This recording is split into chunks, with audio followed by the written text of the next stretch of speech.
เฮ้ยคือสวยสีมันต้องแบบนี้ละ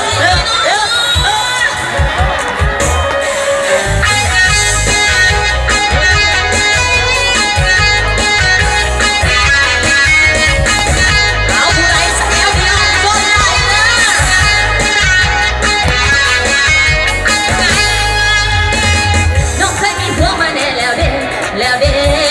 เทปน้องแม่เก็บบ่เคยจางกับใครเป็นคนนักมวยผู้ใดมาสวนกับไปสอหล่อหลายใจใครสิใครบายก็ตีที่เขาไปนาคิดไปคิดมาก็เป็นแนวเห็นอายมาแอลเซลเล่นแซมมวนเลือกอีหลีหัวใจหมดพวกน้องก็มีสำนินทำอายอีหลีสิว่าเด้อ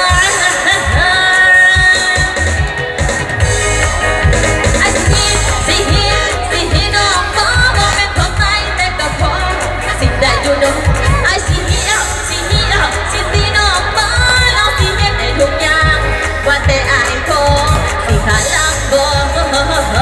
ในสิ่งที่ผ่านมาเอาขอเสียงคนตะมวน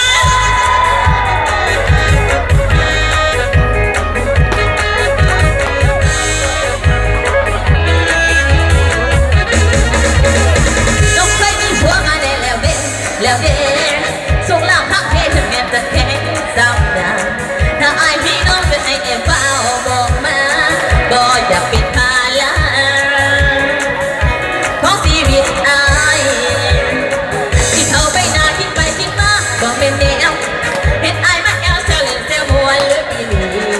หัวใจหมดทุกน้องก็มีสามีทำอายอีหลีสิว่าเด้ออายสิฮีน้องสิฮีน้องบ่เป็นของใครแต่ก็พอสิ่งใดอยู่น้อง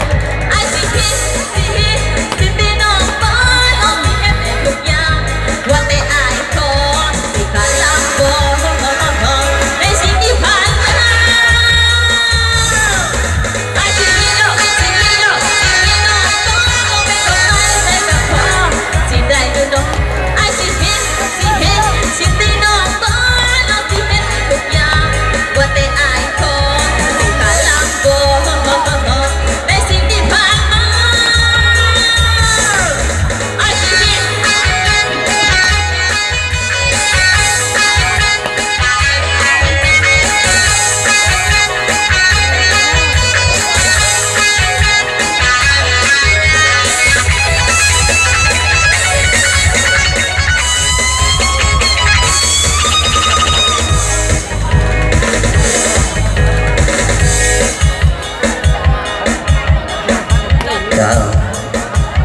เห็นไปนาเป็นตาน้องสาวว่าคำราคาเพราะว่ากันเนอะเราขอไม่เข้าใจน้ำลายจ้าแม่หลายคนว่าอีตาคนชกนี่เป็นจังลูกมาจากใสกับบริมาจากใสดอกเด้อพี่น้องบริการเจเหตุการจะตั้งทิศทางอธิการเราห้องในบ้านคือมาปานกฎระเบียบคือผ่านคือสีนะถ้าว่าได้มาผ่านก็ระเบียบไปแล้วพวกข้าใครจะจัดมุ่งทำพิธีให้ไปเลยให้ได้มวลได้ซีนให้สนุกสนานทางสารร่วมกันได้คำขึ้นไม่ได้เขาเสมือนทางในบ้านนะพอดีเอาเนาะนี่ขอแสดงความยินดีเนาะกับบ้านของพวกเขาเนาะที่พวกเขาเปิดเมื่อกี้เนาะฉะนั้นแล้วเนาะขออ่านผ่านกฎระเบียบหน่อยนึงเนาะเฉพาะบ้านเฮาเนาะฉะนั้นกะอักษรในนึงเนาะเพราะว่ากะเตรียมบททางเนาะกะมาถึงเวลานาทีนี่กะ9 โมงครึ่งเลยเนาะมันตกค่ำกับมืดเนาะฉะนั้นแล้วข้าพเจ้าเนาะในบ้านเนาะพออ่านผ่านกฎระเบียบหน่อยนึงเนาะเพื่อให้ชาวบ้านของผมเฮา